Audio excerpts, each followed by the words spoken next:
بسم اللہ الرحمن اللہ کے نیک بندوں کی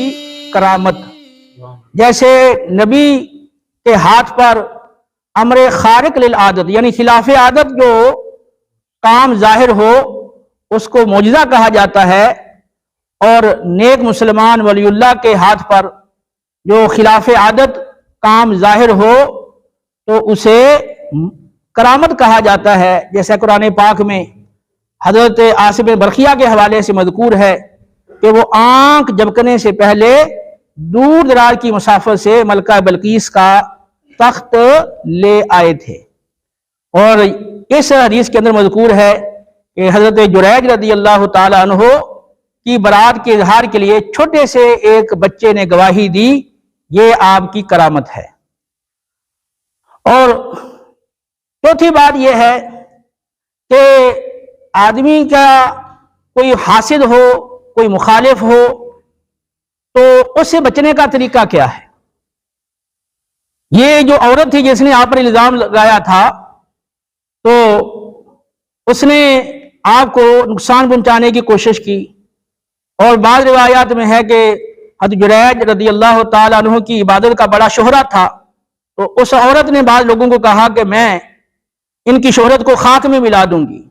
اور باقاعدہ وہ عورت اس کام کے لیے تیار ہوئی۔ تو نیک لوگوں کے حاسدین بھی پیدا ہو جاتے ہیں جو انہیں بدنام کرنے کی اور جھوٹے الزام لگا کر ان کو بے عزت کرنے کی کوشش کرتے ہیں۔ تو ایسی صورت میں کیا کیا جائے؟ قرآن پاک نے اس حوالے سے ہمیں یہ تعلیم دی ہے کہ ان تمسسکم حسنۃ تسؤہم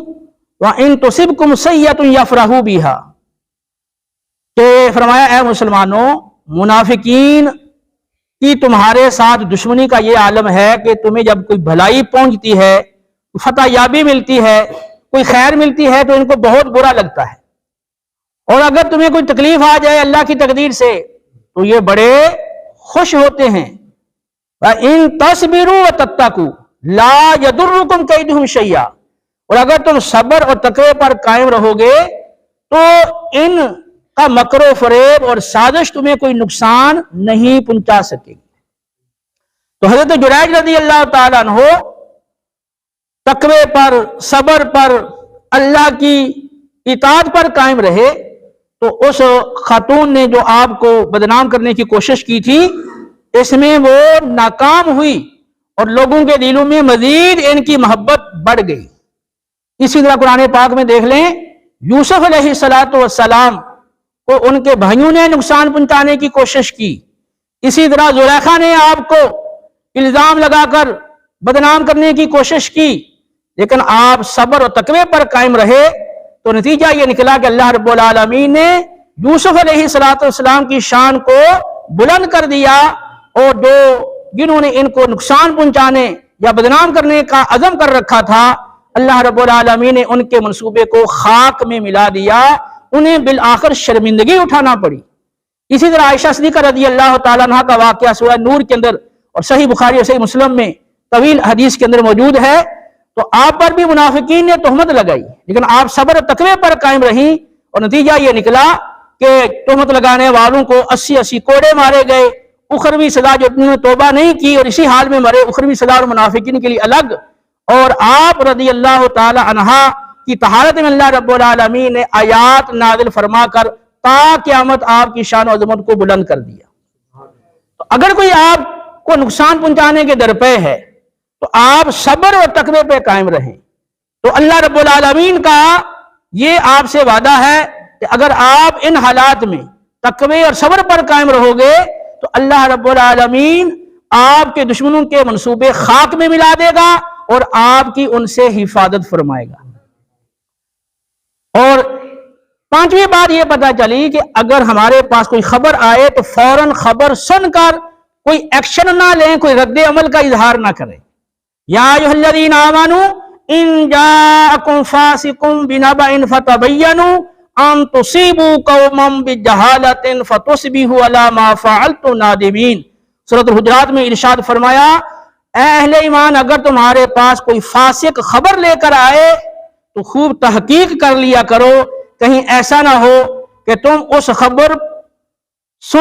خبر کو سن کر اور اس خبر پر اعتماد کر کے اسے سچا سمجھ کر کوئی ایکشن لے لو، کوئی رد عمل ظاہر کرو، جیسے کسی قوم کو نقصان پہنچا بیٹھو جہالت اور نادانی میں، بعد میں جب تمہاری غلطی ظاہر ہو پھر تمہیں ندامت اور شرمندگی اٹھانا پڑے۔ جیسے کہ یہاں پر ایک فاسقہ بدکارہ عورت نے حضرت جریج رضی اللہ تعالیٰ پہ تہمت لگائی تھی۔ اب ان لوگوں نے تحقیق نہیں کی اور فوراً جا کے ان کے عبادت خانے کو گرانا شروع کر دیا، ان کو برا بھلا کہنا شروع کر دیا۔ بعد میں جب بچے کی گواہی سے ان کی برات ظاہر ہوئی پھر انہیں اپنے اس فعل پر بڑی ندامت اور شرمندگی ہوئی اور کہنے لگے کہ اب تو ہم سونا اور چاندی کا آپ کا عبادت خانہ تعمیر کریں گے، لیکن حضرت جریج نے فرمایا کہ نہیں، مجھے سے وہ مٹی اور گارے کا ہی بنا دو۔ تو ہماری اس دنیاوی زندگی میں اور اس ہماری لائف میں بہت سارے ایسے مواقع پہلے بھی آئے ہوں گے اور آئندہ بھی آئیں گے کہ ایک خبر ہم تک آئی، وہ جھوٹی خبر تھی، ہم نے اس پہ اعتماد کر کے کوئی ایکشن لے لیا، بعد میں پتا چلا کہ یہ خبر تو غلط تھی، پھر ہمیں اپنے اس پہ نادامت اور شرمندگی اٹھانا پڑی۔ بعد کا میاں بیوی میں جدائی ہو جاتی ہے، رشتہ داروں میں لڑائیاں ہو جاتی ہیں اور بہت بڑے فتنی اور فساد کھڑے ہو جاتے ہیں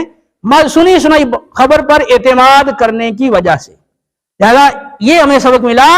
کہ سنی سنائی خبر پہ اعتماد نہ کریں۔ نبی کریم علیہ السلام نے فرمایا، مسلم کی حدیث ہے، کفا بالمرء کاذبا ان یحدث بکل ما سمع، آدمی کے جھوٹا ہونے کے لیے اتنا ہی کافی ہے کہ وہ سنی سنائی بات آگے بیان کر دے۔ تو آج میڈیا کا دور ہے، جو میسج آیا آگے فارورڈ کر دیا، جو بات آئی آگے پہنچا دی۔ تو اس طرح زبان کے ذریعے یا موبائل کے ذریعے یا کسی اور بھی کسی کے ذریعے سے سنی سنائی بات بغیر تحقیق آگے نہ پہنچائی جائے، کیونکہ اس میں بعض اوقات نقصان ہوتا ہے، دنیاوی نقصان بھی اور اخروی نقصان بھی۔ کسی کی جان کو، کسی کی مال کو، کسی کی عزت کو نقصان اس سے پہنچ سکتا ہے۔ لہذا سنی سنائی بات پہ اعتماد نہ کریں، پہلے اس کی تحقیق کر لیں۔ اللہ رب العالمین ہمیں عمل کی توفیق دے۔ وما علینا الا البلاغ المبین۔